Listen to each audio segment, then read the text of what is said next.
Bismillahirrahmanirrahim. Assalamualaikum warahmatullahi wabarakatuh. Bagaimana kabarnya sahabat magnet rezeki semua? Semoga selalu dalam keberkahan dan kemuliaan dari Allah Subhanahu wa taala.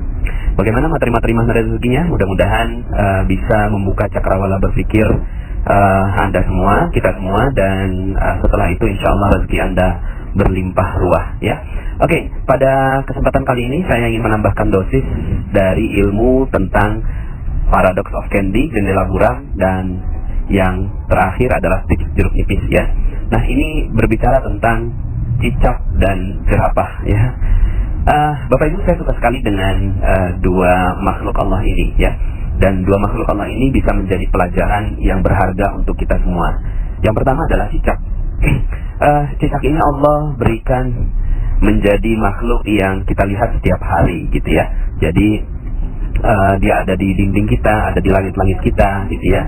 Kemudian ada di rumah kita ya. Mudah sekali kita lihat makhluk yang satu ini. Uniknya adalah cicak ini makanannya terbang Bapak Ibu ya. Makanannya itu nyamuk, sementara dia nggak bisa terbang. Ini kita semua sudah tahu ya.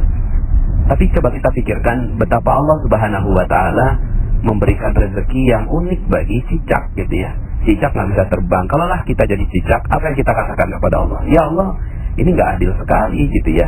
Kenapa kok rezeki saya malah terbang, sementara saya nggak dikasih bekal yang cukup untuk mengejar makanan saya. Tapi cicak tidak melakukan itu. Dia hanya diam-diam merayap gitu ya. Kalau kemudian datang seekor nyamuk ya, datanglah seekor nyamuk, dan lagu ini bagus sekali ya. Cicak-cicak di dinding diam-diam merayap, datang seekor nyamuk. Bahwa yang menciptakan rezeki itu bukan kita. Yang menciptakan rezeki itu adalah Allah. Datang seekor nyamuk ya. Baru kemudian di situ hab. Nah, ilmu hab inilah yang kita pelajari gitu ya. Ilmu menangkap nyamuknya itu. Tapi sebelum nyampe ke ilmu hab Bapak Ibu, pernah nggak Bapak Ibu melihat ada cicak yang jatuh ya dari langit-langit, kemudian tiba-tiba si cicak ini jatuh ke lantai ya. Itu nyamuknya udah dikit lagi Bapak Ibu ya. Itu lidahnya udah menjulur gitu ya. Terus kemudian sedikit lagi itu nyamuk kena. Tapi kemudian akhirnya si cicak tidak berhasil menangkap nyamuk dan akhirnya dia terjatuh Bapak Ibu. Nah, coba kalau seandainya yang jadi cicak sekali lagi adalah kita, apa yang kita lakukan kepada Allah Subhanahu wa taala?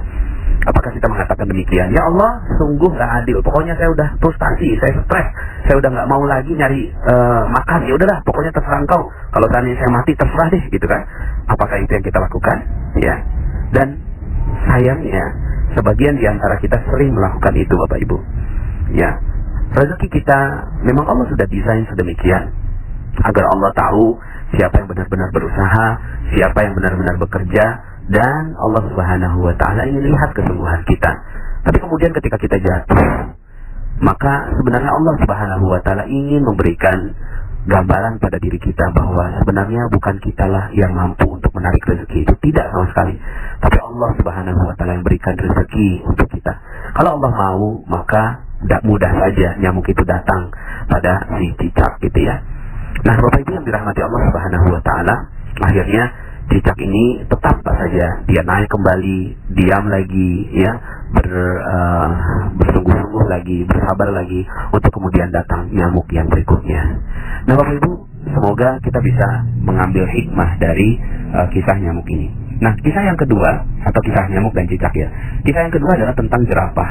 Saya terkaget-kaget ketika menemukan fakta ini Bapak Ibu, bahwa ternyata jerapah itu sejak waktu bayi, ketika lahir bayi ya, kakinya kan panjang sekali Bapak Ibu ya.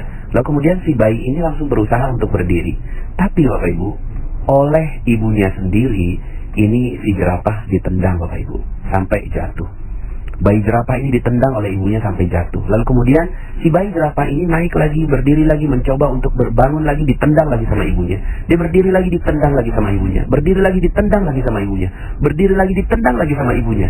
Sampai kemudian akhirnya sang bayi jerapah itu kakinya kuat. Lalu kemudian dia tidak akan pernah melipat lagi kakinya sampai meninggal dunia.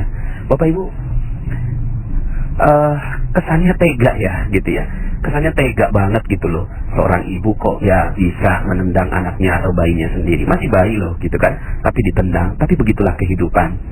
Allah ingin menggambarkan kehidupan jerapah, bahwa ya ibunya jerapah ini punya niat yang sangat-sangat baik untuk menjatuhkan sang bayi jerapah ini.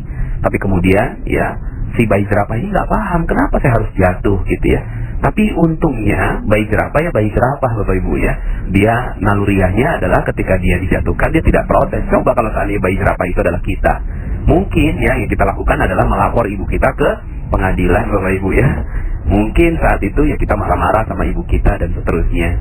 Tapi inilah bayi jerapah yang ketika dia ditendang, dijatuhkan, dia bersabar dan mengikuti prosesnya. Bapak Ibu yang dirahmati Allah Subhanahu wa taala, mungkin sebagian di antara Anda yang mendengarkan audio ini ada yang sedang dijatuhkan oleh Allah Subhanahu wa taala. Ada yang sedang terpuruk nasibnya, ada yang sedang menderita banyak sekali musibah, ada yang sedang bermasalah dengan suaminya, dengan istrinya, dengan orang tuanya, ada yang bermasalah dengan bisnisnya, ada yang bermasalah dengan rekan-rekan di dalam perusahaan dan seterusnya. Ada yang mungkin uangnya diambil orang, ditipu dalam sebuah bisnis dan seterusnya. Bapak Ibu, kalau seandainya Anda menjadi cicak dan menjadi jerapah yang dijatuhkan oleh Allah Subhanahu wa taala, maka betapa bahagianya Allah. Seandainya Anda sekarang yang sedang terjatuh itu, lalu kemudian katakan kepada Allah, "Ya Allah, saya siap untuk naik lagi, saya siap untuk bangkit lagi, belajar lagi. Dan seandainya Engkau jatuhkan aku, maka aku siap untuk bangkit kembali. Kau jatuhkan lagi, maka kami siap untuk bangkit kembali." Bapak Ibu, betapa bahagianya Allah seandainya Anda adalah orang yang seperti itu, dijatuhkan oleh Allah. Tujuan Allah menjatuhkan Anda pasti ada maksud yang sangat-sangat mulia. Allah menjatuhkan Anda tidak mungkin jatuh sendiri Bapak Ibu. Anda jatuh sekarang ini pasti ada sebab Allah Subhanahu wa taala menjatuhkan Anda. Sebabnya macam-macam Bapak Ibu. Yang pasti satu hal, pola yang terbentuk adalah pola seperti jerapah. Allah ingin agar Anda kuat. Allah ingin agar Anda tegar. Allah ingin agar Anda luar biasa. Lalu kemudian dijatuhkan lagi. Jadi kalau Anda jatuh sekarang, berbahagialah. Berbahagialah. Kenapa? Karena yang menjatuhkan Anda adalah Allah Subhanahu wa taala. Yang menjatuhkan Anda bukan orang lain Bapak Ibu. Bukan orang lain. Kalaulah seandainya ada orang lain yang menjatuhkan Anda saat ini, yang mengambil uang Anda, yang melaporkan Anda ke polisi, yang mungkin menjadikan Anda hina, dimaki-maki dan seterusnya, dan Anda lihat bahwa semua orang yang menyebabkan itu adalah manusia yang Anda benci, yang Anda tidak suka, percaya saya Bapak Ibu bahwa itu bukanlah manusia yang menyebabkan itu semua. Karena tidak mungkin terjadi hal-hal yang ada di muka bumi ini kecuali atas izin Allah Subhanahu wa taala. Semua terjadi atas izinnya. Semua terjadi atas desainnya. Semua terjadi atas rekayasanya. Semua yang terjadi di muka bumi ini atas seluruh perintah-perintahnya. Maka maafkan semua orang yang ada di sekitar Anda. Karena bukan karena mereka Anda jatuh, bukan karena mereka Anda tersungkur, bukan sama sekali. Tapi Anda jatuh karena Allah Subhanahu wa taala ingin melihat Anda tegar, ingin melihat Anda menemukan kesalahan-kesalahan Anda, ingin melihat Anda belajar lebih baik lagi, ingin melihat Anda menangis dan menyebut namanya, lalu kemudian Anda bangkit kembali seperti bayi jerapah yang siap untuk berdiri. Bapak Ibu yang dirahmati Allah Subhanahu wa taala, sekali lagi, jika Anda sekarang sedang berat, maka nggak usah sirami diri Anda dengan jeruk nipis Bapak Ibu ya. Nggak usah ya.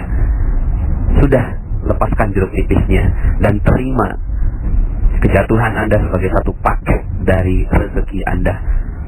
Satu paket. Fa inna ma'al usri yusra. Inna ma'al usri yusra. Sesungguhnya bersama kesulitan ada kemudahan. Sungguh bersama kesulitan ada kemudahan. Di balik kesulitan yang sedang menimpa Anda sekarang ini, ada sebuah janji Allah Subhanahu wa taala yang menginginkan Anda menjadi manusia yang luar biasa. Kuntum khaira ummatin ukhrijat linnas. Kalian adalah sebaik-baik manusia yang dikeluarkan oleh Allah Subhanahu wa taala untuk manusia yang lain.